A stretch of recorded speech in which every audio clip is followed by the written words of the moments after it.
வருகின்ற 2026ஆம் ஆண்டு சட்டமன்ற தேர்தலில் கூட்டணி குறித்து ஜனவரி மாதம் நடைபெறக்கூடிய மாநாட்டில் அறிவிப்போன்னு சொல்லும் தேமுதிக பொதுச் செயலாளர் பிரேமலதா விஜயகாந்த் திரைமறைவுல பி பிளான் திட்டம் ஒன்றை நடத்தி வருகிறார் என்ற பரபரப்பு தகவல் வெளியாகி இருக்கிறது.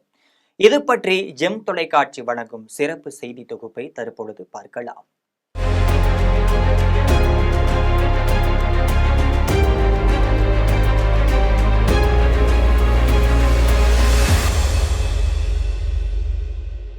கேப்டன் விஜயகாந்த் மறைவால் தேமுதிகவிற்கு அனுதாப வாக்கு வங்கிகள் அதிகரிக்கும் என அனைத்து அரசியல் கட்சிகளும் கருதுகின்றனர்.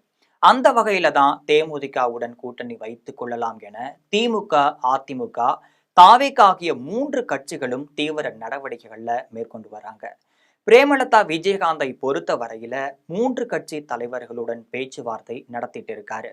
இருந்த போதிலும் யாருடன் கூட்டணி என்பதை அவர் சொல்ல மறுத்துட்டு இருக்காரு. அதே வேளையில தான் சமீப காலமாக அவர் கூட்டணிகளில் பேசும்போது பொடி வைத்து பேச ஆரம்பித்திருக்கிறார். அதாவது தமிழகத்துல கூட்டணி ஆட்சி தான் அமையும், வெற்றி கூட்டணியில் தேமுதிக இருக்கும் என்று சொல்லிட்டு வராரு. கூட்டணி ஆட்சி தான் அமையும் என்று சொல்லும் பிரேமலதா விஜயகாந்த் தேமுதிக இல்லாமல் யாரும் ஆட்சி அமைக்க முடியாது என்று பேசிட்டு இருக்காரு. இது மட்டுமல்லாமல் பணப்பேரமும் பேசிட்டு இருக்காரு. உள்ளம் தேடி இல்லம் நாடு என்ற பிரச்சார பயணத்தின் ஒரு பகுதியாக தான் பழனிக்கு வருகை தந்த பிரேமலதா விஜயகாந்த் அங்கு இருக்கக்கூடிய பேருந்து நிலையம் அருகே நடைபெற்ற கூட்டத்துல வாகனத்துல நின்றபடியே பிரச்சாரம் செஞ்சிருக்காரு. அப்போது அவர் பேசும் பொழுது கேப்டன் விஜயகாந்த் தெய்வமாக இருந்து நம்மை வழி நடத்துகிறார், வரக்கூடிய தேர்தல்ல நமக்கு முக்கியமான தேர்தல், நம் இப்படியே அனுபவித்துக் கொண்டு இருக்க முடியாதுன்னு சொல்லியிருக்காரு. இந்த முறை தேமுதிக இணைந்திருக்கும் கூட்டணியே வெற்றி பெறும், வருகின்ற ஆட்சி கூட்டணி ஆட்சியாக அமைவது உறுதின்னு சொல்லியிருக்காரு. தேமுதிக தொண்டர்கள் நான் முதல்வர் அல்லது துணை முதல்வர் ஆக வேண்டும் என்று ஆசைப்படுகிறார்கள். எனக்கோ தேமுதிகவில் உள்ள ஒவ்வொரு தொண்டரும் நகராட்சி, ஊராட்சி கவுன்சிலர், மாவட்ட கவுன்சிலர், எம்எல்ஏ, எம்பி, மந்திரியாக வேண்டும் என்ற ஆசையில இருந்துட்டு இருக்காங்க. வருகின்ற 2026 சட்டமன்ற தேர்தல்ல தேமுதிகவின் இந்த ஆசை சாதனையாக இருக்கும். இப்போது தமிழகத்துல திமுக, அதிமுகவிற்கு அடுத்து தேமுதிக தான் பெரிய கட்சி. தமிழகத்துல இருக்கக்கூடிய 63,000 பூத்கள்ல நிர்வாகிகள் நியமிக்கப்பட்டு இருக்காங்க. வருகின்ற ஜனவரி மாதம் 9ஆம் தேதி கடலூர்ல நடக்கும் மாநாடு மிகப்பெரிய வெற்றி மாநாடாக அமையும் என்று பேசியிருக்காரு.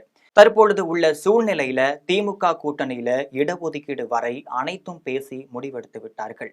இருந்த போதிலும் திமுகவிற்கு ஒரு பயம் இருந்திருக்கிறது. அதாவது ஒருவேளை அமித்ஷா எடுக்கும் நடவடிக்கைகள்ல அதிமுக, தாவேக, தேமுதிக கூட்டணி ஏற்படலாம். அப்படி கூட்டணி அமைந்தால் அது திமுகவிற்கு பலவீனம் ஆகிவிடும். எனவே தேமுதிக யாருடனும் கூட்டணி சேராதபடி பார்த்து கொள்ள வேண்டும்னு திட்டம் தீட்டிட்டு இருக்காரு. ஆனால் பிரேமலதா விஜயகாந்த் தலா ஒரு தொகுதிக்கு 20 கோடி ரூபாய் தேவை என்றும் 15 தொகுதிகள் ஒதுக்கி தர வேண்டும் என்றும் 3 அமைச்சர் பதவிகள் தர வேண்டும் என்றும் கோரிக்கை வைத்து வருவதாகவும் தெரிய வந்திருக்கு. ஒரு தொகுதிக்கு 10 கோடி ரூபாய் தரலாம், 9 தொகுதியை ஒதுக்கி தரலாம், அமைச்சர் பதவியை தருவதற்கு வாய்ப்பில்லை என திமுக தரப்புல பேசப்பட்டிருக்கு. இதற்கிடையே அதிமுக தரப்பிலும் பிரேமலதா விஜயகாந்த் பேசியிருக்காரு. அங்கு பேசும் பொழுது தனக்கு 20 தொகுதிகள் தர வேண்டும், இதேபோல் ஒரு தொகுதிக்கு 20 கோடி ரூபாய் பணம் தர வேண்டும், 5 அமைச்சர்கள் பதவிகள் தர வேண்டும் என கோரிக்கை வைத்ததாகவும் தெரிய வந்திருக்கு. அதிமுகவை பொறுத்த வரையில 15 தொகுதிகள் தர தயாராக இருக்கிறார்கள், தேர்தல் செலவுக்குரிய பணமும் தருவதற்கு தயாராக இருக்கிறார்கள், ஆனால் அமைச்சரவையில் இடம்பெற வாய்ப்பில்லை என பேசி வருகிறார்கள். தமிழக வெற்றி கழகத்தை பொறுத்த வரையில அங்கு 40 தொகுதிகள் கேட்டிருக்கிறார்கள். தேர்தல் செலவுக்கு பணம் உட்பட துணை முதல்வர் பதவியும் கேட்பதாக தெரிகிறது. தமிழக வெற்றி கழகம் தரப்புல துணை முதல்வர் பதவியை தவிர மற்ற கோரிக்கைகள் ஏற்கப்பட்டு விட்டதாக சொல்கின்றார்கள். இந்த சூழ்நிலையில தான் மேற்படி 3 கட்சிகளும் தேமுதிகவை நம்பி இருக்கிறது. எனவே இந்த வாய்ப்பை நழுவ விட்டுவிடக்கூடாது என பிரேமலதா விஜயகாந்த் பி பிளான் திட்டம் ஒன்றையும் நிறைவேற்றிட்டு வராரு. ஜனவரி மாதத்திற்குள்ளாகவே எப்படியும் இவர்களில் யாராவது ஒருவர் நமது கோரிக்கைக்கு அடிபணிந்து வருவார்கள். அதுவரை நாட்கள் கடத்தி செல்ல வேண்டும். நிச்சயமாக நாம் எண்ணியபடி பலம் கணிந்து நம் கையில் விழும் என எதிர்பார்க்கிறார். இதனால்தான் கூட்டணி குறித்து தனது முடிவை தெரிவிக்காமல் இருந்துட்டு இருக்காரு. இதற்கிடையே எடப்பாடி பழனிசாமியிடம் உள்துறை அமைச்சர் அமித்ஷா பேசும் பொழுது எப்படியாவது தேமுதிகவை கூட்டணிக்குள் கொண்டு வந்து விடுங்கள் என்று வற்புறுத்திட்டும் இருக்காரு. தற்போதைய சூழ்நிலையில திமுகவும் தாவேகாவும் ஒதுக்கிவிட்ட நிலையில பிரேமலதா விஜயகாந்தின் கோரிக்கைக்கு அநேகமாக அதிமுக சம்மதம் தெரிவிக்கலான்னு தெரிகிறது.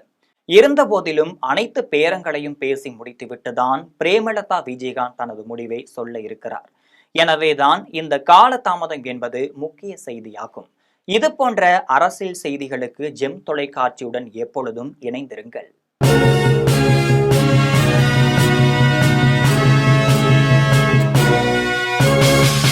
உடனுக்குடன் அப்டேட் தெரிந்து கொள்ள ஜெம் டிவி தமிழ் ஆப்பை இன்ஸ்டால் செய்யவும்.